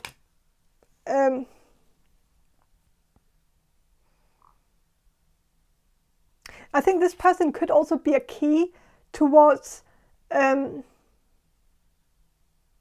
better understanding of what people, how people perceive, like if this is a family member or something like that. I don't know, like I'm not sure, but I am getting though that there is, you are on the path to victory, and also you're on the path to recognition. Like, I think you will be recognized by many people in the future, and like you will reach a broad audience, and you will have some kind of platform. And I'm also getting something about you that you shouldn't, like when you get recognition, that maybe try not to let it get to you, like don't let fame get to your head, or how you say that, like don't let it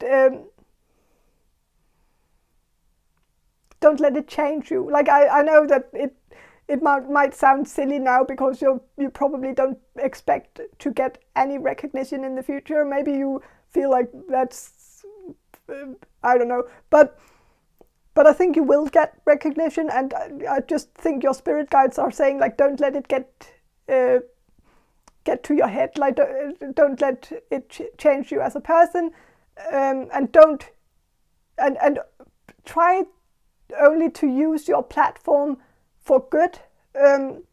Don't be a sellout.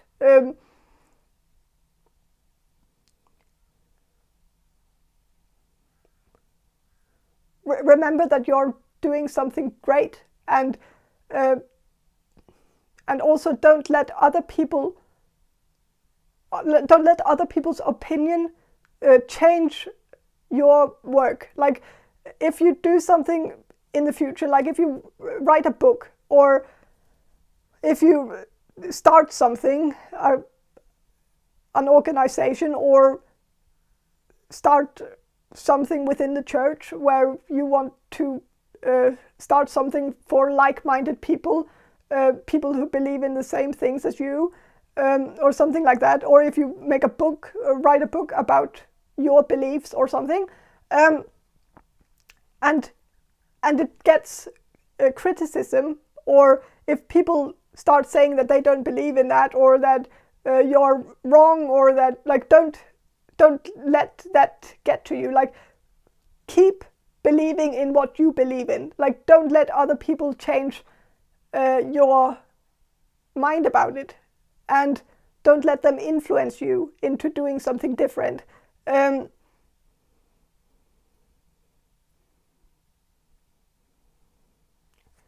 So don't cave into peer pressure, is just what I'm getting at. So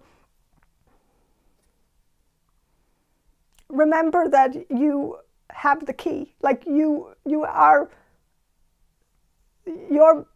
meant to have a role in this, and you have a major assignment, and you are doing something that's like a great thing. Don't let people make you believe otherwise, or don't change your original beliefs to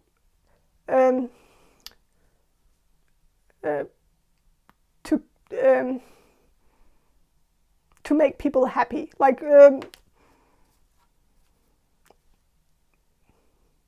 be stubborn in your beliefs. Believe that you are right, and believe in your message. Believe in what you believe in. Like, just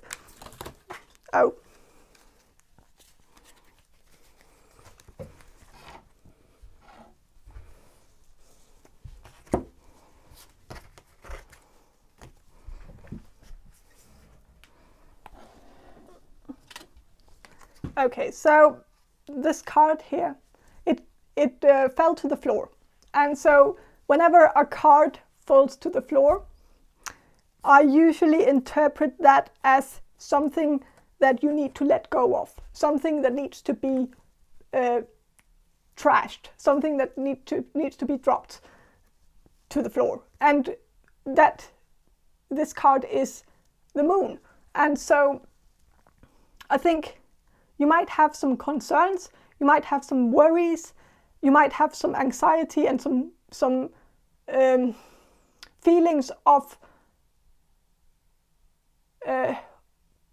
not being good enough. And I think you need to drop that. You need to stop worrying so much. You need to stop thinking in worst case scenarios. Start